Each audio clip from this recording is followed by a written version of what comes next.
N convention కూల్చివేతలపై high court stay, అంతా చట్ట ప్రకారమే జరిగిందన్న హైడ్రా కమిషనర్. పల్లా రాజేశ్వర్ రెడ్డి పిటిషన్పై హైకోర్టు విచారణ, నిబంధనల ప్రకారమే నడుచుకోవాలన్న న్యాయస్థానం. రాఖీకి కూడా భయపడితే ఎలా? మహిళా కమిషన్ సభ్యులకు నోటీసులపై స్పందించిన కేటీఆర్.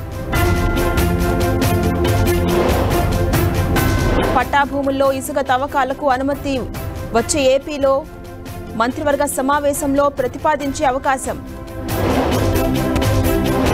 డిసెంబర్ 1 నుంచి అమరావతి నిర్మాణ పనులు 4 ఏళ్లలో పూర్తి చేస్తామన్న ఏపీ మంత్రి నారాయణ. తిరుపతి స్విమ్స్ లో డాక్టర్పై దాడి ఘటనలో సర్కార్ సీరియస్, వైద్యుల భద్రత విషయంలో రాజీ లేదన్న ప్రభుత్వం. తెలంగాణలో 2 రోజుల పాటు వర్షాలు, పలు జిల్లాల్లో ఉరుములు మెరుపులతో వాన.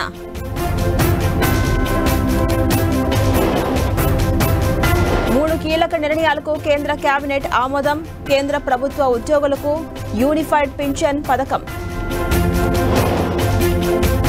ఇప్సోస్ ఇండియా బస్ సర్వేలో మోదీ మానియా, 70% రేటింగ్తో తిరుగులేని నేతగా ప్రధాని మోదీ.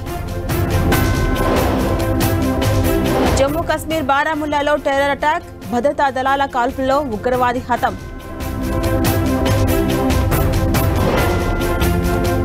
ఎలక్ట్రిక్ కార్ల తయారీ సంస్థ టెస్లాకు shock, vice president Srila Venkataratnam రాజీనామా. సునీత విలియమ్స్ రిటర్న్ జర్నీపై నాసా క్లారిటీ, వచ్చే ఏడాదిలో తిరుగు ప్రయాణమవుతారని ప్రకటన.